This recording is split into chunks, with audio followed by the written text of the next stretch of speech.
The rain hammered against the glass walls of the mansion as if the sky itself wanted revenge. On the cold marble floor of his private hospital room, a shattered crystal vase lay beside a wheelchair. And sitting in that wheelchair was a man worth millions, staring at the woman he had once imagined marrying, while her laughter cut deeper than any knife ever could. No one in the room knew the truth. The man they pitied was not truly broken. The millionaire had only pretended to be paralyzed. And before this cruel game ended, one woman would reveal the ugliness hidden behind beauty, while another, dressed in a maid's uniform, would prove that real love does not care about wealth, status, or perfection. If you believe kindness still matters and that people deserve second chances, take a moment to like, comment, share, and subscribe to the channel. Your support helps keep stories like this alive and reaching hearts around the world. Ethan Lawson had built his empire before turning 35. His technology company stretched across countries, his name appeared in magazines, and investors admired the sharp mind behind his success. Yet beneath the expensive suits and polished interviews lived a man who carried an invisible loneliness. His parents had died years earlier, leaving him wealth but no warmth. He had learned early that money attracted crowds but rarely sincerity. Still, despite his caution, Ethan allowed himself to fall in love. Vanessa Harper entered his life like sunlight entering a dark room. She was beautiful, confident, and impossible to ignore. At charity galas and luxury parties, people admired them as the perfect couple. Vanessa loved attention, and Ethan convinced himself her glamorous nature hid a caring heart. He showered her with gifts without hesitation. Diamond bracelets, vacations on private islands, designer wardrobes, and promises of a future together became normal parts of their relationship. Ethan believed generosity was simply another language of love, but as months passed, subtle cracks appeared. Vanessa disliked spending time with Ethan when cameras were absent. She became impatient during ordinary moments and preferred discussing luxury brands rather than emotions or dreams. Whenever Ethan faced stress at work, she seemed distant instead of supportive. His closest friend, Daniel Mercer, noticed these warning signs long before Ethan accepted them. Daniel once asked a difficult question during dinner. If everything disappeared tomorrow, would Vanessa still stay? Ethan laughed and dismissed the concern. He insisted love should not be tested through suspicion.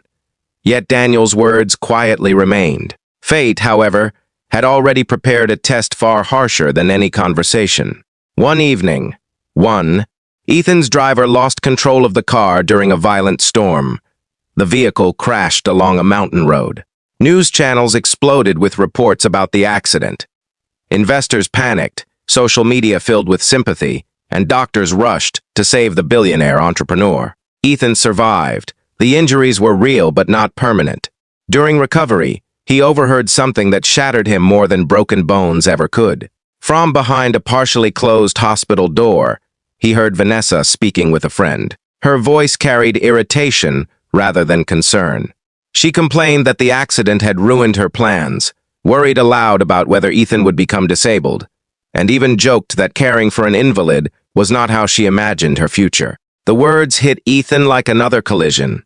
He remained silent while pain spread through his chest. Days later, a senior physician privately confirmed Ethan would recover fully after therapy. But instead of celebrating, Ethan made a shocking decision.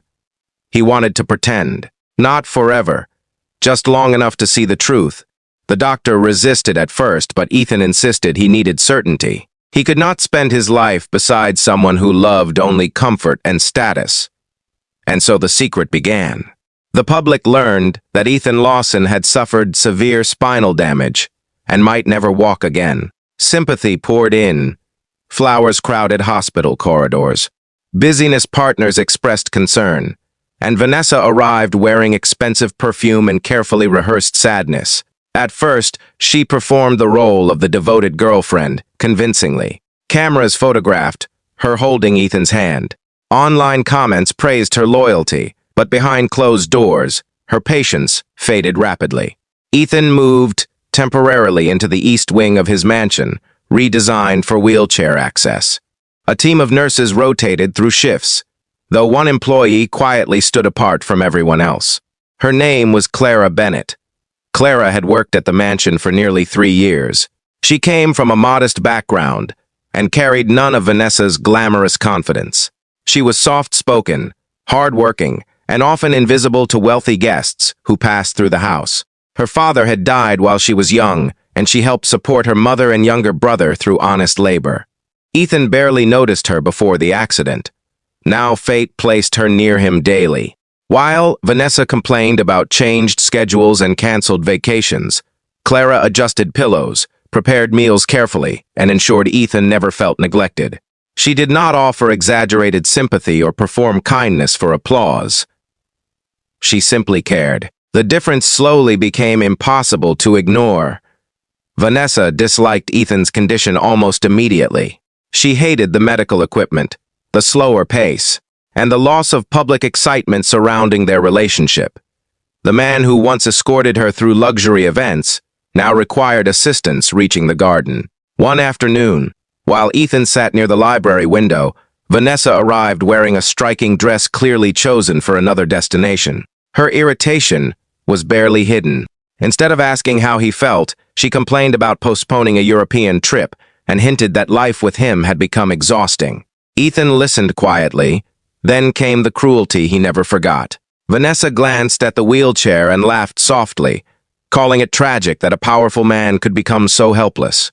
The mockery disguised itself as humor, but the contempt beneath it was unmistakable. Ethan felt his heart sink. Clara, standing nearby with tea, lowered her eyes. She said nothing, but later, that evening, she returned to the library and placed fresh flowers beside Ethan's chair. No speeches, no dramatic comfort, only gentle humanity. That simple act stayed with him. Weeks passed. Vanessa visited less often. Her social calendar seemed unaffected by Ethan's suffering. Rumors reached Ethan through tabloids and mutual acquaintances, suggesting she spent increasing time with wealthy socialites and nightlife celebrities. Meanwhile, Clara became an unexpected source of peace. She helped organize Ethan's books and encouraged him to spend time outdoors. During rainy afternoons, she read aloud from novels his mother once loved. She never treated him like a burden. One evening, the mansion lost electricity during a storm. Candles flickered through dark corridors while thunder shook the sky. Ethan and Clara remained in the conservatory overlooking the gardens. Without luxury lights or polished appearances, the room felt strangely honest. Clara spoke quietly about her family and her late father. She admitted life had taught her resilience but also compassion. Then she shared something unexpected. Her father had spent his final years unable to walk. She remembered how strangers treated him differently, how dignity became fragile when independence vanished. That experience, she explained gently, taught her never to measure people by strength or perfection. Ethan listened with unusual silence. For the first time in years, he felt seen rather than admired. Days later, another painful revelation emerged. Returning early from a business meeting, Daniel witnessed Vanessa dining intimately with another man. Photographs confirmed the betrayal. When Daniel showed Ethan the evidence, silence filled the room. The millionaire had expected disappointment. He had not expected betrayal to look so effortless. Yet even then, Ethan delayed confrontation. Part of him still mourned the dream he once believed. Vanessa soon grew bolder. She began pressuring Ethan regarding financial matters, subtly discussing inheritance structures and property ownership. Her concern for his future sounded suspiciously connected to his fortune. One afternoon, she assumed Ethan slept while speaking on the phone nearby. She mocked his condition openly, referring to him as damaged and expressing frustration that he remained alive but dependent. Those words finally ended every illusion. Ethan felt no anger, only grief. The next morning, Clara noticed unusual sadness in his expression. Instead of asking intrusive questions, she simply wheeled him toward the rose garden. Autumn leaves drifted around them. There, beneath gray skies, Ethan asked her a question he never imagined asking anyone. "Why are you so kind to me?" Clara seemed surprised. Then she answered, honestly, "Because pain already hurts enough without cruelty." Adding more, the simplicity of her answer nearly broke him. No calculation, no hidden motive, just truth. As weeks turned into months, something delicate grew between them. It was not sudden passion. It was trust. Clara respected boundaries and never imagined herself part of Ethan's world beyond employment. Yet she could not ignore how deeply she cared for his well-being. Ethan noticed her exhaustion after long shifts and learned she secretly worked extra hours to pay her brother's university fees. He admired her quiet sacrifices. For the first time, affection entered his life without performance. Then came the night everything changed. Vanessa organized a luxury party at the mansion, despite Ethan's discomfort. Wealthy guests filled halls with music and champagne. She viewed the gathering as an opportunity to revive her social relevance. Ethan remained upstairs. But from the balcony, he overheard Vanessa laughing among guests. Someone asked whether she still intended to marry him. Her answer froze the air around him. She joked that marrying a paralyzed millionaire might still be worthwhile, if lawyers handled the paperwork properly. Laughter followed. Cruel, careless, humiliating. Clara, carrying trays nearby, heard it too. Her face flushed with pain. Without hesitation, she defended Ethan, quietly but firmly condemning such disrespect. Vanessa mocked her in return, belittling her position as a maid and implying she should remember her place. The insult stung. Yet Clara remained dignified. She simply walked away. That moment decided everything. The following evening, Ethan invited key business associates, household staff, and Vanessa to the mansion's grand hall. Confusion spread through the gathering. Vanessa assumed an announcement regarding marriage or estate planning was coming. She arrived smiling. Ethan sat in his wheelchair at the center of the room. His expression remained calm. He thanked everyone for their support during difficult months. Then, his voice hardened slightly. He spoke about loyalty masks and the painful necessity of truth. Vanessa shifted uneasily. And then, before anyone understood, Ethan slowly placed both hands on the wheelchair arms and stood. Gasps filled the hall. Shock swept across faces. Vanessa's champagne glass slipped from her hand and shattered against marble. Ethan took several steady steps forward. The room fell silent. He revealed the doctor's prognosis, his decision to test sincerity, and the heartbreak he endured while witnessing true character emerge under pressure. No shouting, no revenge speech, only painful honesty. Vanessa turned pale. She tried defending herself, insisting misunderstanding and stress had twisted events. But excuses collapsed beneath evidence and memories. Ethan ended the relationship with calm finality. Her beauty no longer blinded him. Her presence no longer mattered. Vanessa left humiliated, surrounded not by sympathy but uncomfortable silence. And standing near the doorway, stunned beyond words, was Clara. After guests departed, she approached Ethan with trembling confusion. She admitted feeling hurt that he had hidden such a secret. Ethan accepted responsibility. He explained he never intended to deceive her personally, only to protect himself from false love.